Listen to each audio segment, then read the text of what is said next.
welcome to a special edition of Medicine in Meadville. I'm Dwayne Kohler from Meadville Medical Center, and we are talking about the Community Improvement Center today.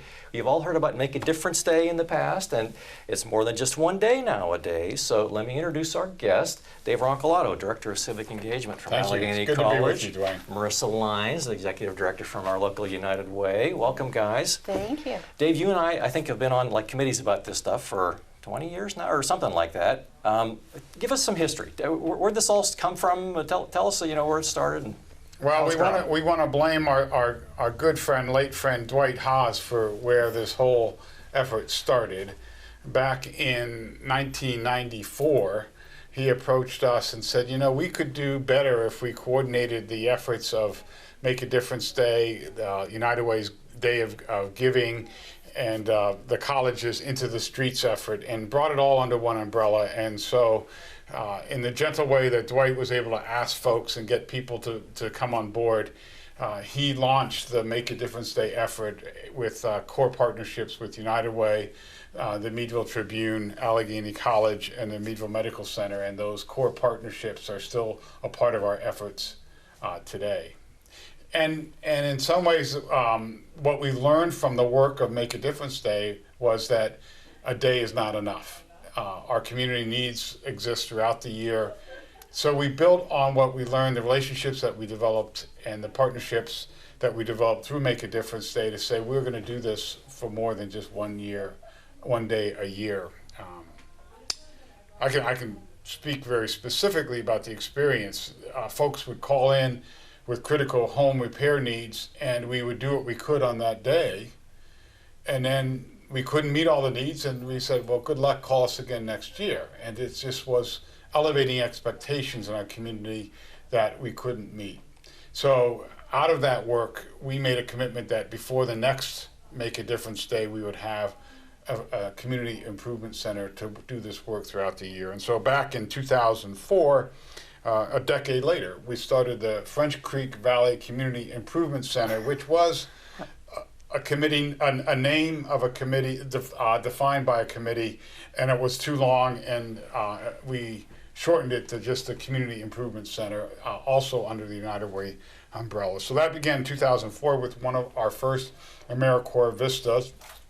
AmeriCorps Vista is a program where it places full-time volunteers in the community to fight poverty throughout the country, and began back under the Kennedy administration decades ago. So we were pleased to have an AmeriCorps Vista that was able to work full-time with the Community Improvement Center, and then that led to the work that has now been an ongoing effort. Really, the original tagline of the Community Improvement Center was I'll check my notes here: mobilizing talents, maintaining dignity, and making a difference in every season. Let me ask you a little curveball here. Allegheny College's involvement, if I'm a student going to college, was I going to college thinking I'm going to be out fixing somebody's roof or building a wheelchair ramp in front of somebody's house, or it isn't, in my case last year, we're making a bridge at the rec complex for a community fitness trail and so on. Is that part of the call? I mean, is that part of the what sets Allegheny apart? So it's Allegheny's response to the challenge to higher education to educate students to be citizens. Engaged citizens, civic-minded I'm coming to Allegheny. I'm learning about neuroscience, and I'm learning about biology, whatever. And I'm also learning about carpentry. Right. So there needs to be a constant conversation between the academic rigor of a particular department and the civic responsibility and commitment of higher education as a whole. Allegheny College strives to be out in front of this work, to see that we are not diminishing our rigor in our academic world, but we're building alongside of it a sense of civic mindedness and civic commitment. And there's no better place to learn that than in working side by side, sweating with individuals, solving problems on work projects, creating critical efforts around food access, home repair, and that's really the work that we're about. And so I see our community partners as vital co-educators of our students. Now, I went to college probably about the same time you did, sometime decades ago. We won't talk dates. And I don't remember making a wheelchair ramp in front of somebody's house or raking their leaves or whatever. Things have changed, you know. And I remember growing up in Meadville, that Allegheny was kind of like off on the hill and separate or whatever. My perception is that's really changed. What's it look like from your side? I think we have recovered a sense of the shared destiny of the wider community and the college. You know, there was, in a sense, over the history of the time. I mean, the college itself was founded by the citizens of Meadville. It's not a college town, it's a town that has a college in it. And that perspective is very important for us to continue to hold on to. I think we forgot that for a period of time. And it was, there was in some circles a sense of it's unfortunate that Allegheny College happens to be in Meadville. No, that's not the case. It is really, we've recovered the sense of the vital shared history, shared destiny of the two institutions. And when Allegheny College won the national football championship, over a decade ago, when the football players returned into Meadville, they were created not just by the college students, but by the entire Meadville community. And I remember a conversation with one of the football players. I didn't realize how much our football team meant to the whole community. It wasn't just the college's football team. Even local high school students, I know many are excited about the opportunity to go to Allegheny College. So things have changed, you know, in a real positive, to my take anyways, in a real positive way. And so, thanks. I mean, that's congratulations, I guess. And, thank you.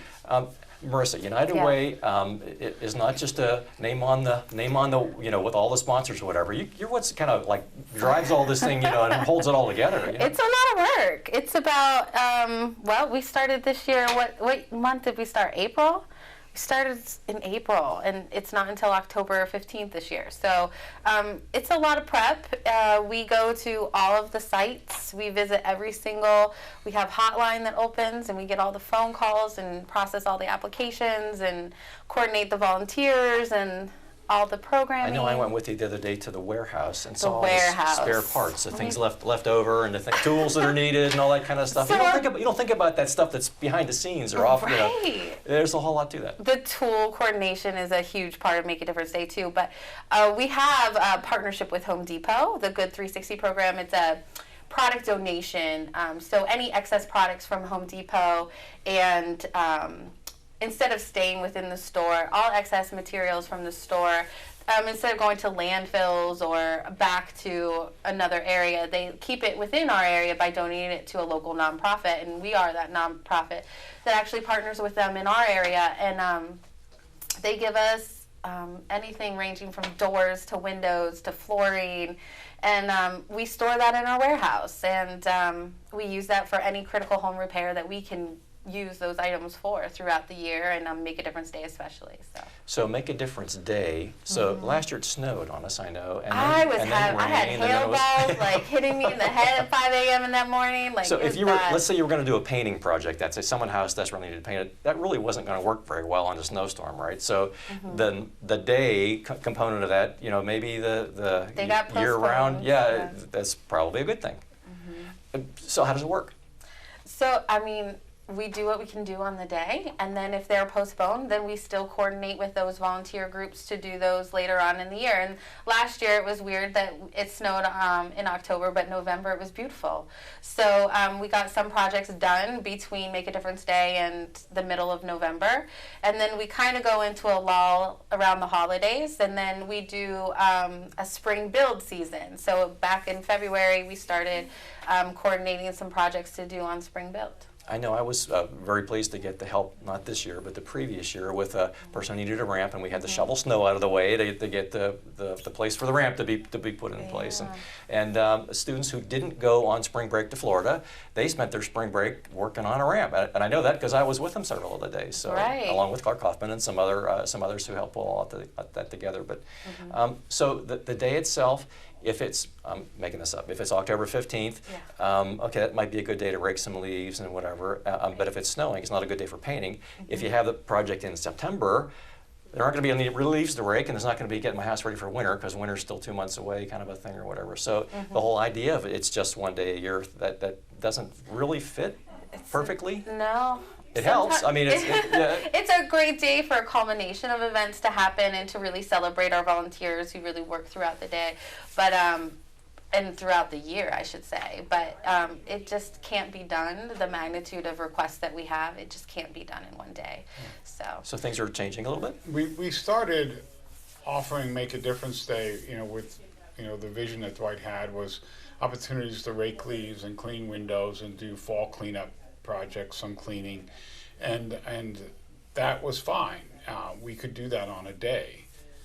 When we started getting requests for wheelchair ramps and porch repairs and plumbing, electric, roof projects, we realized we were into a whole nother level of commitment.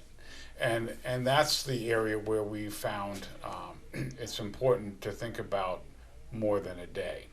So as we're moving forward this year, we're changing our structure to, and Marissa just alluded to it, Make a Difference Day will be a day of service with general projects in our community. It will also be the culmination of our skilled service projects. We have last year accomplished 22 skilled projects. And we say a skilled project, it requires someone with the skills of a contractor or a carpenter, and it requires identifying and locating funding streams for resources, getting materials on site ahead of time. The work itself takes longer than a day, and we have a remarkable core of over 40 skilled supervisors who make a commitment to help us for one project a year. And sometimes they do more than that, but we appreciate that commitment. And we make sure we get out and look at projects and we don't take work away from those. We don't accept projects where we think the homeowners could actually afford to hire a contractor. We work with projects that are on homes of individuals that have limited income or suffer from disability, and we are able to work with that group in a way that is not taking work away from our contracts in our community.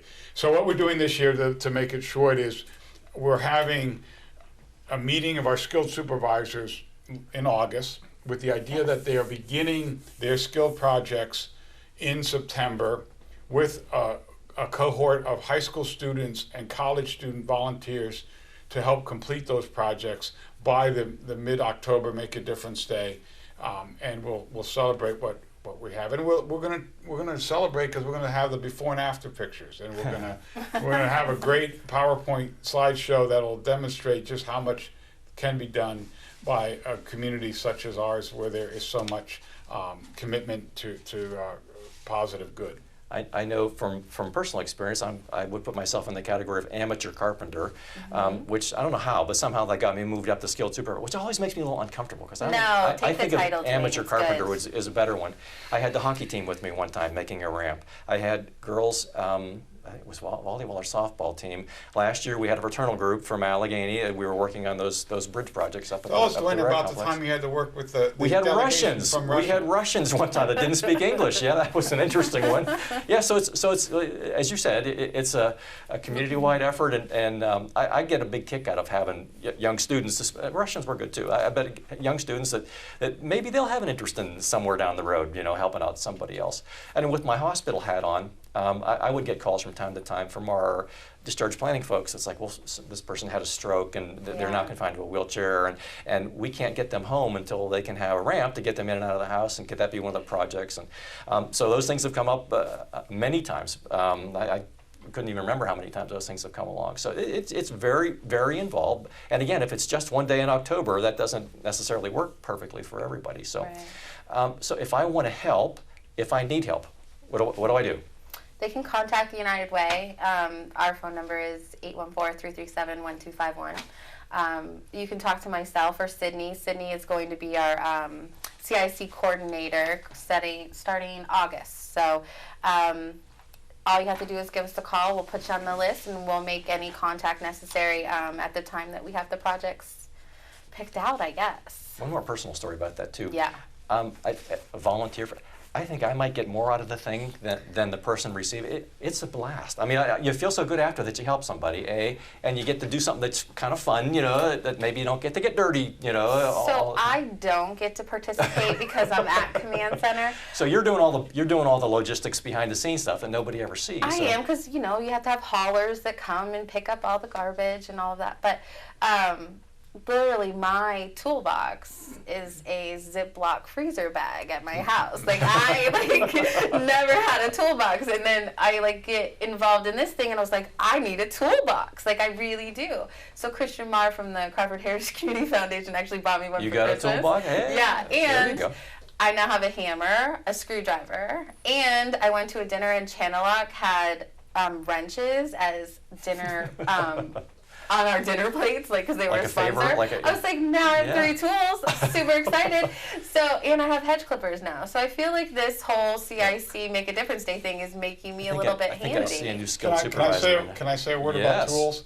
So sometimes there are homeowners who no longer need tools, and they are, raking tools or gardening tools or tree trimming tools. We would appreciate those. We will Yes. accept those as donations. That's another way someone can get involved and be a part of the project. And we celebrate success in many ways. Obviously, accomplishing a ramp that allows someone to stay in their home longer than would be possible because of, like you said, someone who now needs to use a wheelchair. We also define success when the person who has been helped becomes a helper. And we have had individuals who say, well, no, I don't have, I can't give money to my project, but I have a truck and I'd be willing to help haul on Make a Difference Day. We celebrate that. We completed a roof this spring, and the homeowner said to our skilled supervisor at the end, please call me, I'd be willing to help.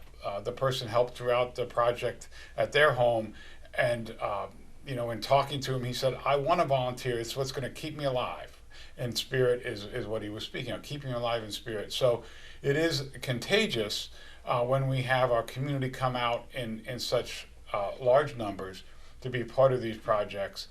And it takes everyone. It takes the behind the scenes coordination. It takes the Make a Difference Day teams of people being involved in looking at projects and assessing them. It requires folks that are helping to coordinate all the tools behind the scene. We have an individual who coordinates all of our ladder needs for Make a Difference Day. We appreciate that kind of work. So it really is a community-wide effort of the community, helping the community, and we never know when we're going to be on which side of that equation.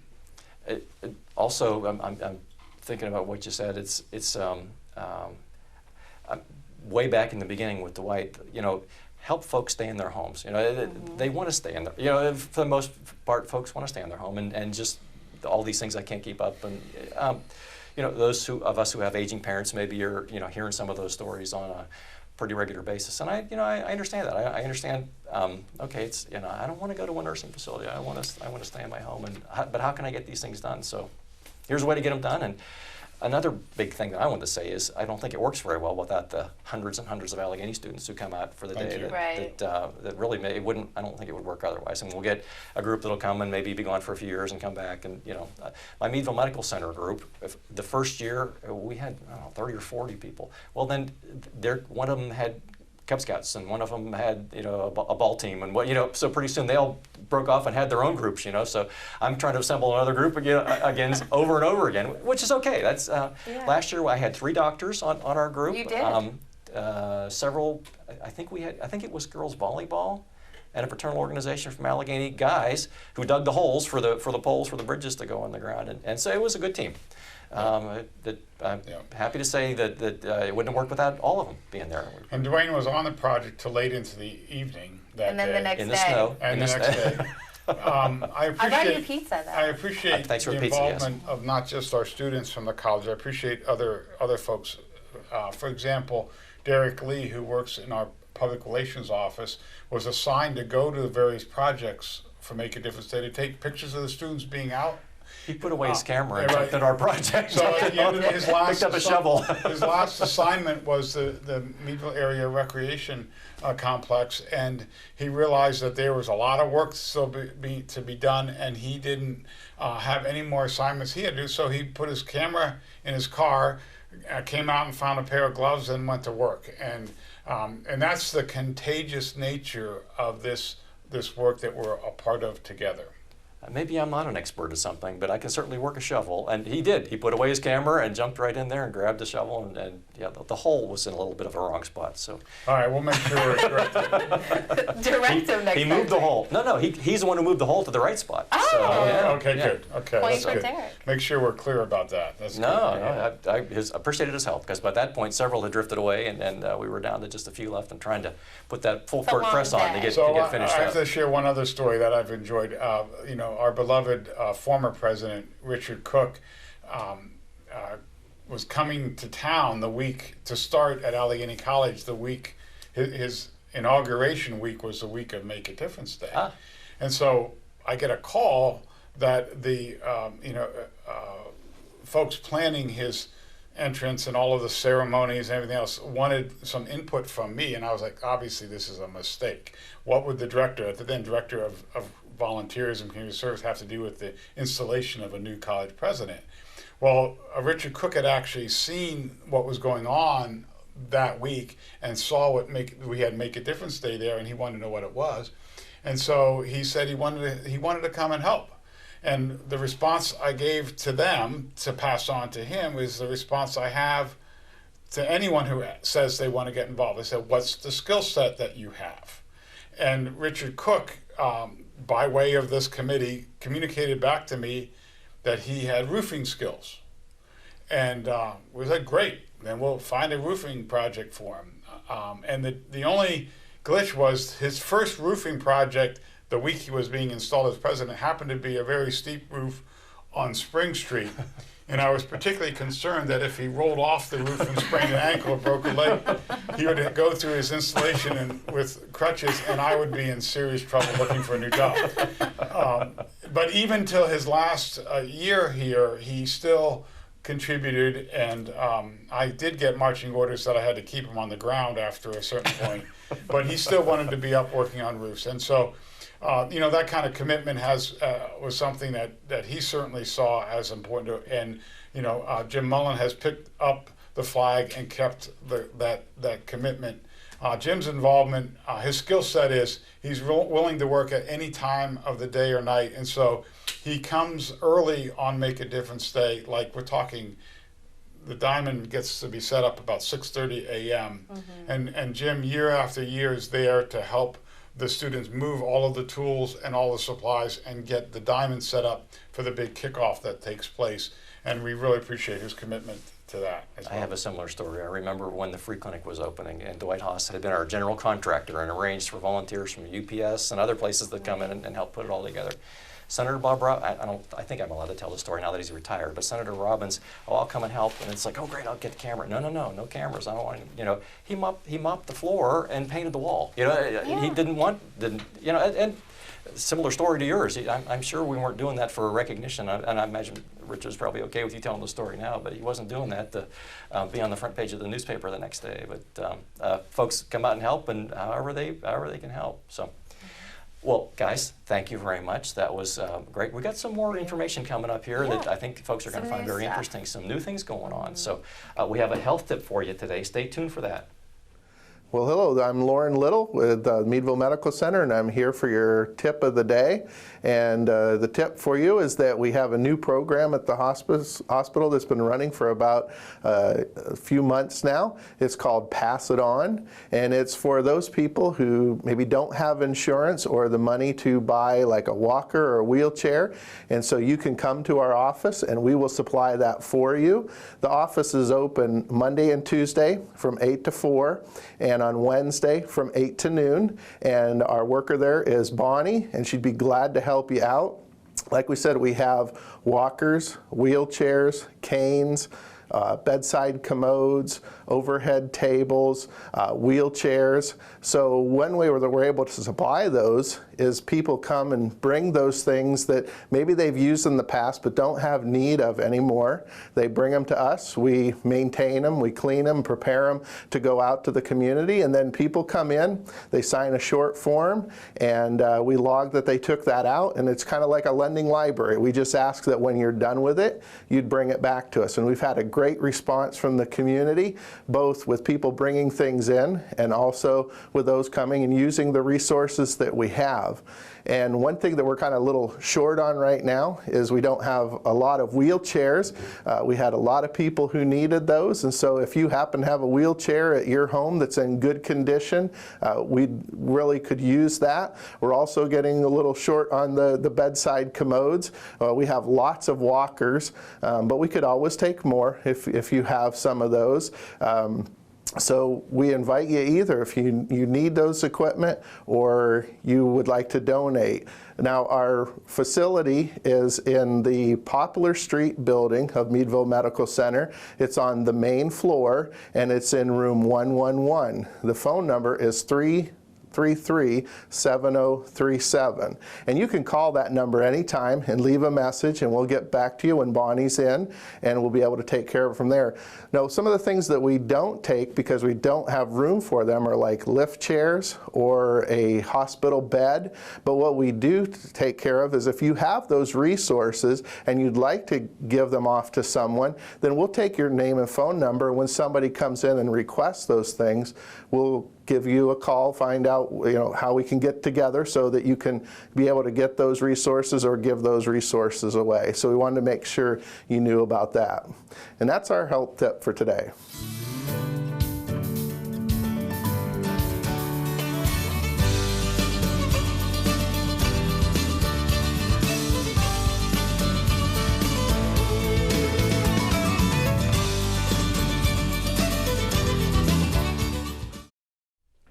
Thanks, Lauren, for the health tip. We appreciate those health tips every week.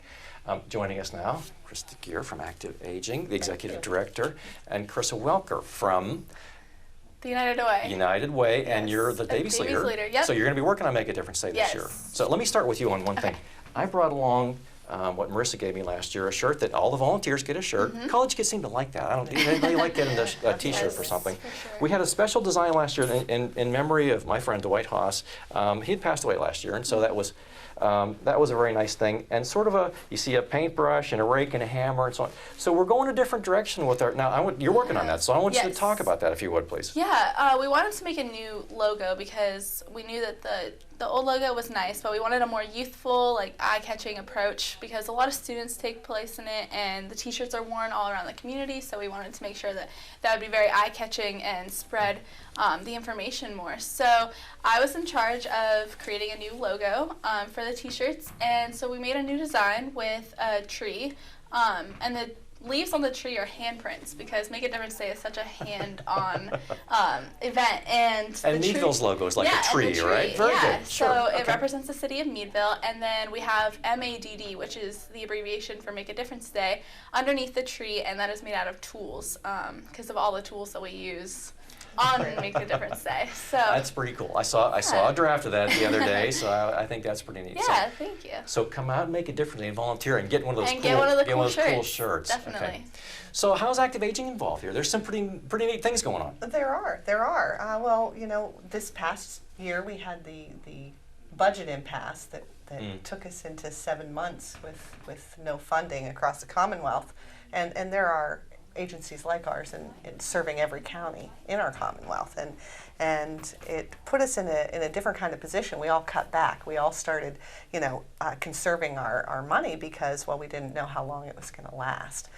Fortunately for us and for our community, our foundation is very active and raises funds year-round for us so that, while we cut back, it really wasn't something that was felt so much in the community because we were able to continue our services, we were able to keep our staff working full-time, so it really didn't impact outside our walls.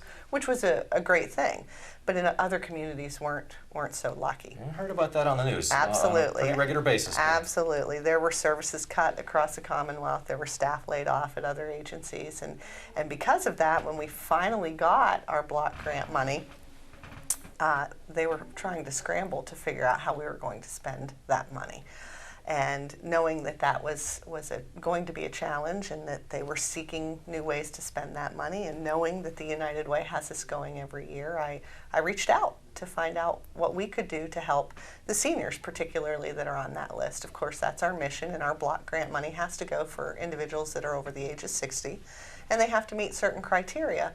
But we were able to, thanks to United Way and Marissa and her team, sit down and go through a list, do some assessments on these individuals, determine what we could do to help them remain in their homes, because like you had said during your last segment, that's where they want to be. Sure. And while we've traditionally done a lot of things to help them remain in their home, they've all been focused around the individual themselves. So, we maybe help them get a bath, or we provide them with a meal to stay in their home.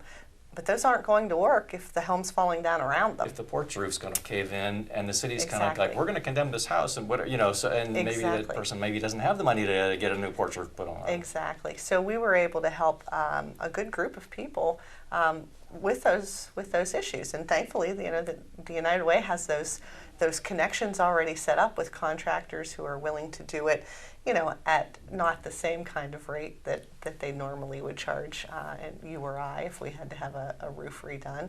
And they have the materials that they can work with, which keeps those costs down, which made it very possible for us to have an impact and help those in our community. So one more way, again, this one kind of came by way of Right. a curveball here, Right, but right, one right. more way that folks can get some help, and so Right. instead of it being this, it was this, are there still options that out there? Well, there's always options. Okay.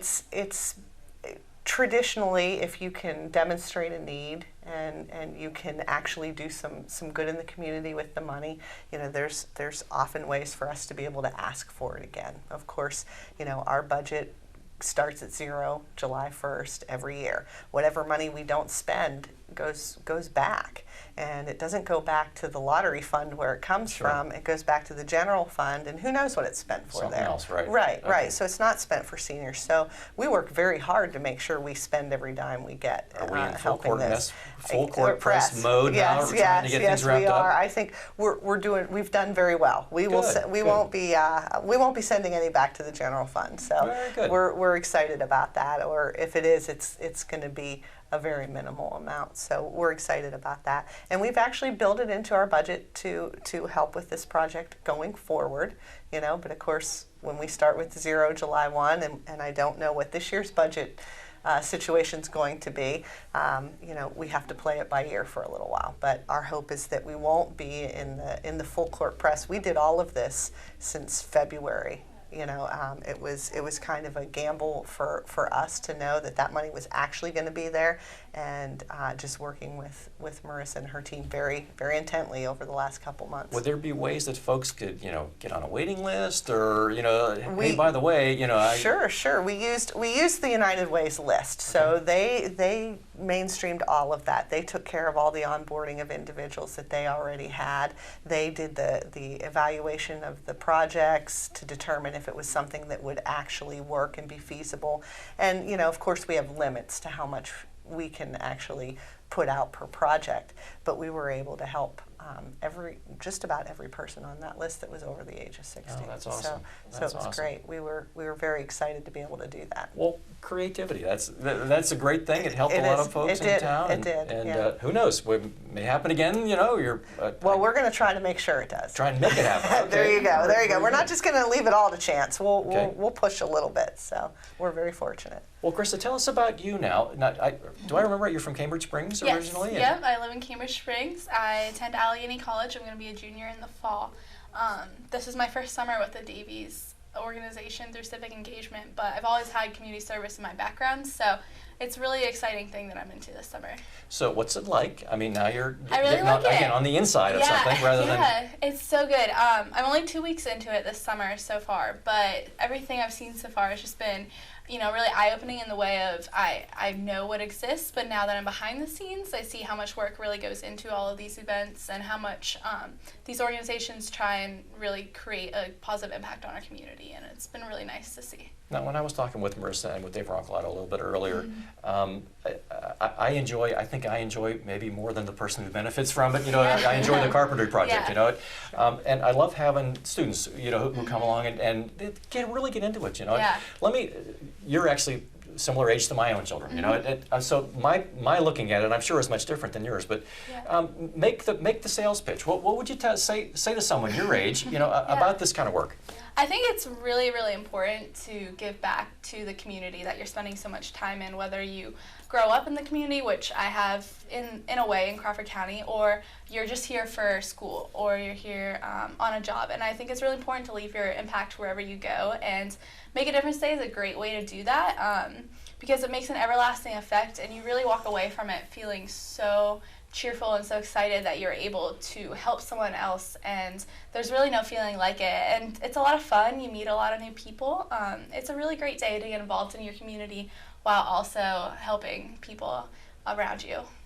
So as I think back on all the things I've worked on, over the years, and my daughter from the time, I think she was maybe 4 when she went to the first Make a Difference Day with me, and until she left for college, every year we worked on a project like that, and I maybe enjoyed having her there, along with. In some cases it was college kids. In some cases it was, others. We had the Kiwanis that worked with us a number of times. And, so all those, are all very positive, very happy memories for me. So, and you're helping somebody. You're helping somebody else out. Exactly.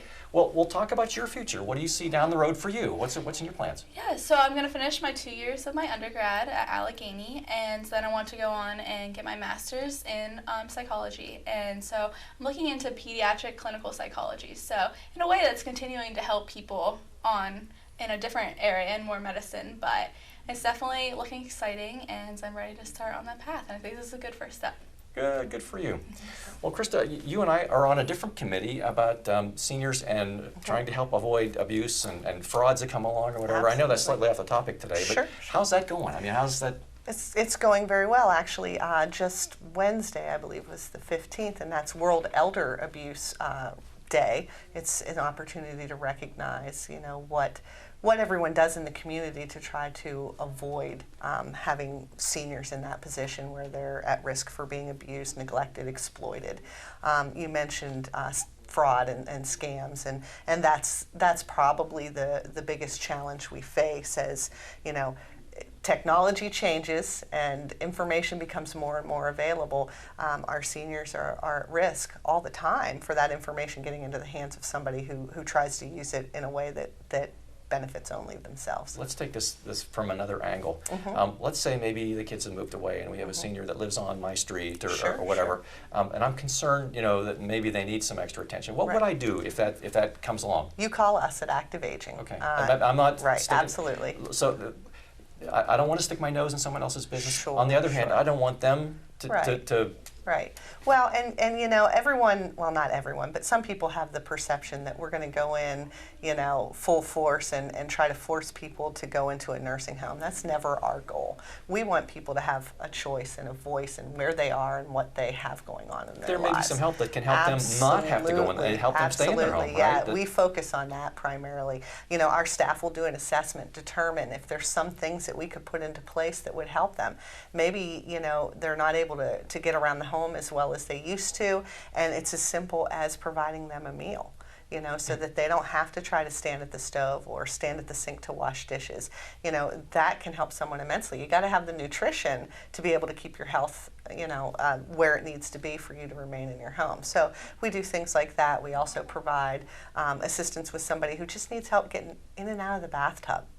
It's a little scary as you age to do that on your own when no one else is in the house. I hear our occupational therapy folks talk Sure. Activities of daily living. There you go. I hear that from them all the Activities of time. daily living, And absolutely. getting some help with that, or getting Certainly. you recovered from an ailment or whatever, that's okay. Certainly. There's help out there. Yeah, we can also provide what we call a PERS unit, a personal emergency response unit, that is one of those people typically know it as the help I've fallen and I can't get up button.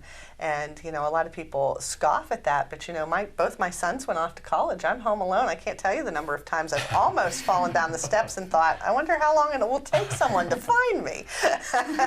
But you know, it's a very real concern for seniors to not, you know, if I can't get to the telephone, how am I going to get help? If you have that button, it automatically can help do that. And that's that happened relatively in extended family. Sure. A wife and daughter were off on a Christmas shopping, whatever, was going to be an overnight thing, and it was like an assisted thing that went up and down the stairs, you know, Right, and slipped off of it and got stuck and couldn't get to the phone, couldn't get out, and was there for hours and hours and ended up in the hospital. Absolutely. So that's a real need. Absolutely, yeah. And I'd be remiss if I didn't mention our senior centers. We do a lot of things in our centers. First of all, you know, there's a meal that you can have every day that meets certain nutritional requirements, and it also gives them the opportunity to socialize. You know, talk to other individuals their same age, their same memories, the same interests, and we offer all sorts of programming. And you know, people say all the time, I can't believe this is all here and it's free. It is. Come in the door, enjoy it, take advantage of it. You know, it's something that benefits everybody who walks in the door. So, and we're always excited to see new faces. So. Well, thanks, guys. Thanks Thank very you. much for that's important stuff. I'm glad we were able to get that out there. Thank you. Chris, are there things that people need to remember now, like a phone number to call? Yeah, you can call the United Way. There's email, but we're going to have a hotline coming out soon for projects. And keep an eye out for flyers posted around the community. We're just starting to get all of our marketing out there. So keep an eye out. And as Marissa listed the phone number earlier, you can definitely And organize a group. You know, Yeah, someone organize from a your group. church. You know, your sports team Yeah. that you're on. Organize a group and get out there. Exactly, yeah. Sure. Well, very good. Well, guys, thanks for being with us Thank today you. on Medicine in Thank Meadville. you. Especially thanks to the folks at home for joining us, and we'll talk to you next time.